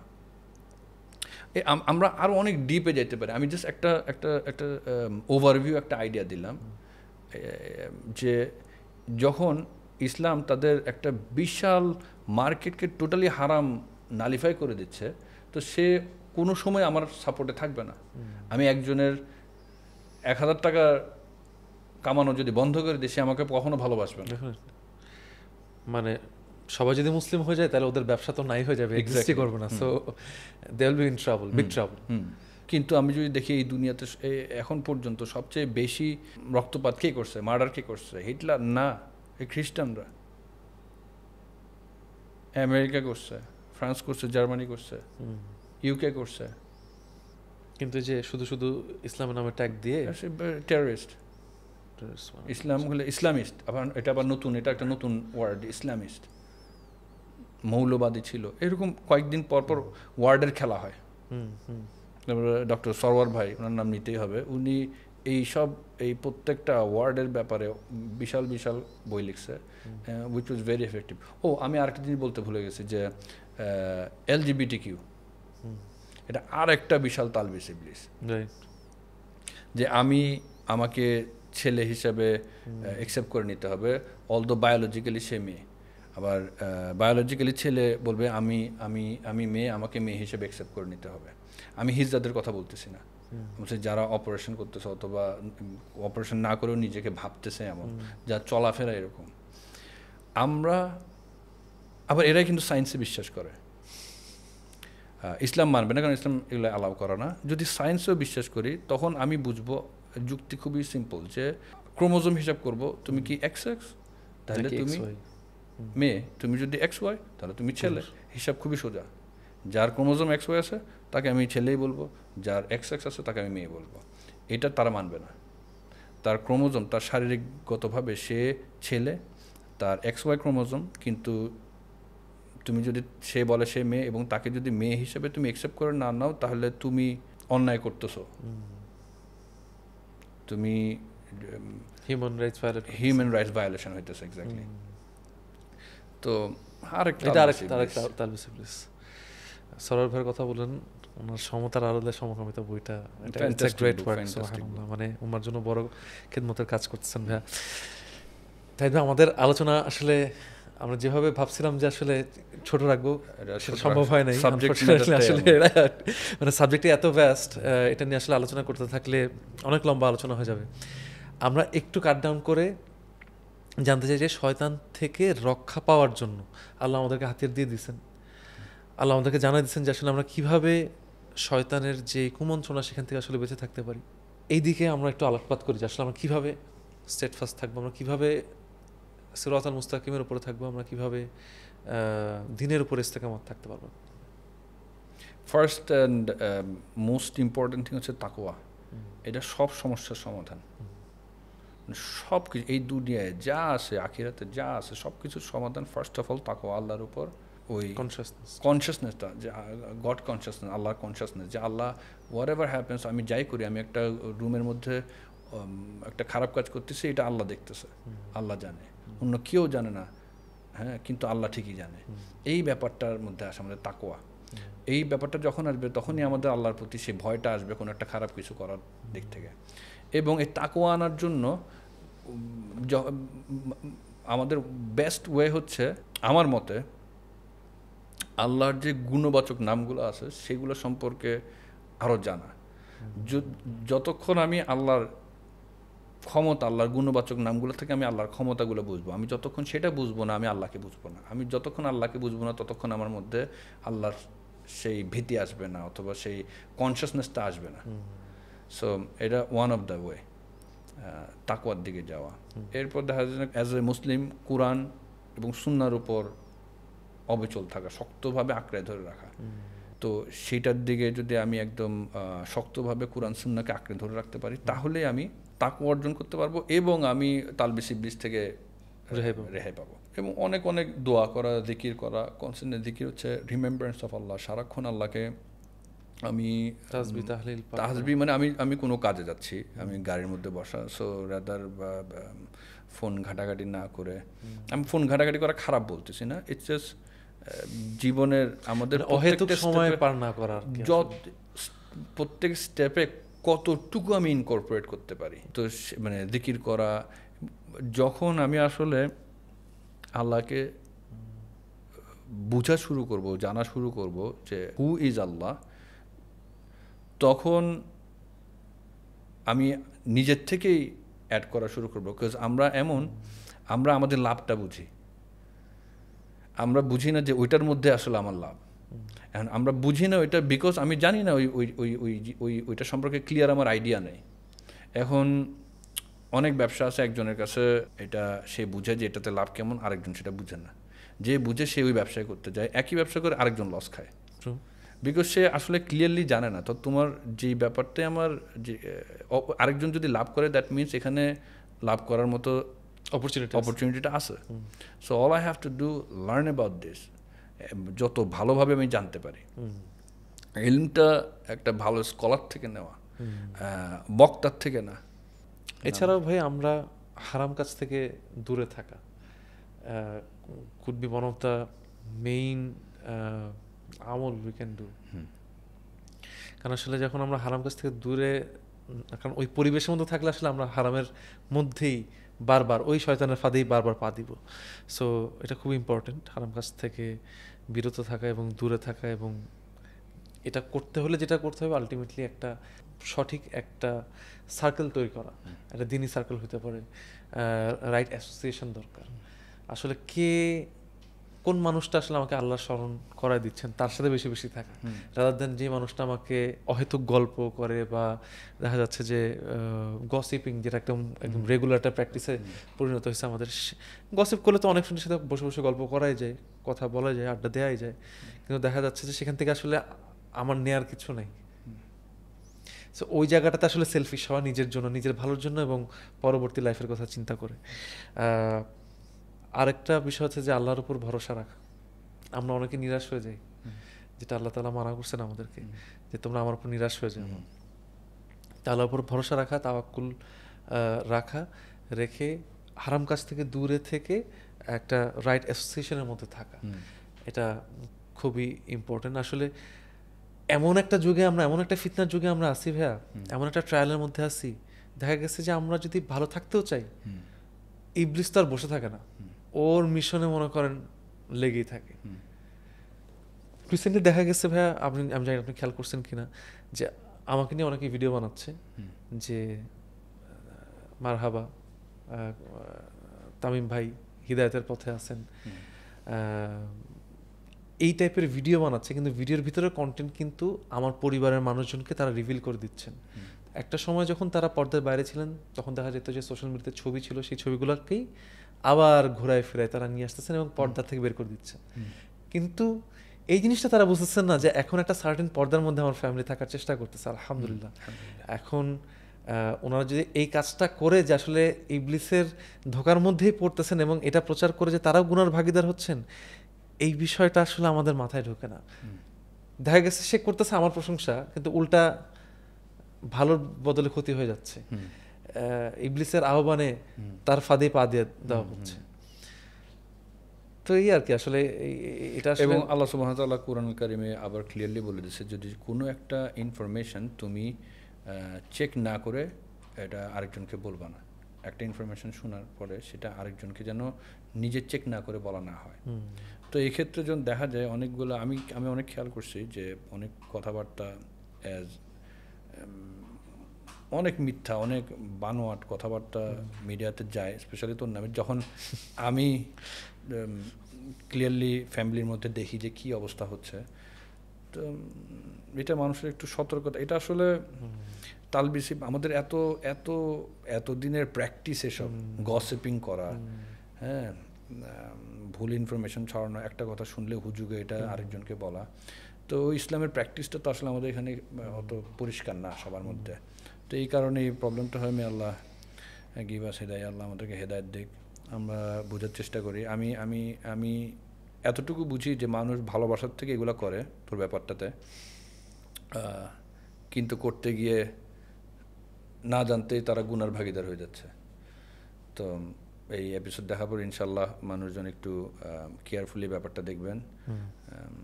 আল্লাহ আমাদেরকে এই তালবিস ইবলিস থেকে বাঁচার তৌফিক দিন। আল্লাহ কোরআনের মধ্যে বলতেছেন যে শয়তানের কোনো ক্ষমতা নাই সেই ব্যক্তির ওপর যে আল্লাহর উপর ঈমান আনে এবং তার রবের উপর ভরসা রাখে। কাজে আমাদের আসলে নিরাশ হওয়ার কোনো কারণ নাই। এই ফিতনার যুগেও আসলে আমরা যদি দিনের উপর অটল থাকতে পারি, কোরআন সুন্নাহকে আঁকড়ায় ধরতে পারি এবং বেশি বেশি করে দোয়া এবং জিকিরের মধ্যে থাকতে পারি এবং ফরজ ইবাদতগুলো যেন কোনোভাবে না ছোটে, সেই জায়গাতে যদি সতর্ক থাকতে পারি, ইনশাল্লাহ এই লাইফে এবং পরবর্তী লাইফকে টার্গেট করে যদি আমরা চলতে পারি, ইনশাল্লাহ আল্লাহ তাআলা আমাদেরকে উত্তম প্রতিদান দিবেন। সেই দোয়া করি, সেই কামনা করি। আজকের এপিসোডটা যদিও একটু বড় হয়ে গেছে, শেষ পর্যন্ত থাকার জন্য আপনাদেরকে অসংখ্য ধন্যবাদ। সবাই ভালো থাকবেন, দোয়া রাখবেন আমাদের জন্য। আসসালামু আলাইকুম ওয়া রাহমাতুল্লাহি ওয়া বারাকাতুহু।